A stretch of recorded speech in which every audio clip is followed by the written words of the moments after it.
Hi everyone, welcome back to our channel. So today in this video I'm going to show you how to request payment on Wise. So let's get into the video. So firstly, go to Wise website and log into your account. So once you are on your Wise account here, logged in, so I've logged into my account already. So I'm going to go to this payments tab here on your left. So click on the payments tab. So once you click on your payments tab, under payments you will see payment request. Click on the payment request. So here I'm going to hit on this new request. Click on new request.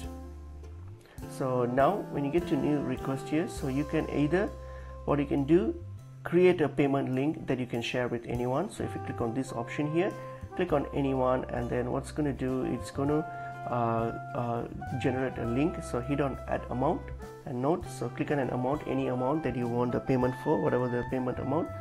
Hit that up, and then you can add any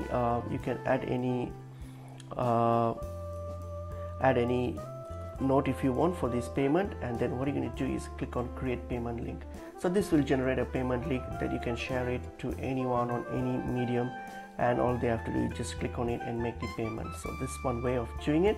Or else you can also do what you can try, you can also click on select the person whom you want to send the request to, like you can search through the name or the Wise account details or the email details, search that, and you can do the same thing, add in the amount and everything, and that will generate a payment link, and will also send an email to that person if they have an email, so that they can make the payment. So that's how you raise a payment request on Wise. It's pretty easy. Hope this video was helpful. I will see you all in another video.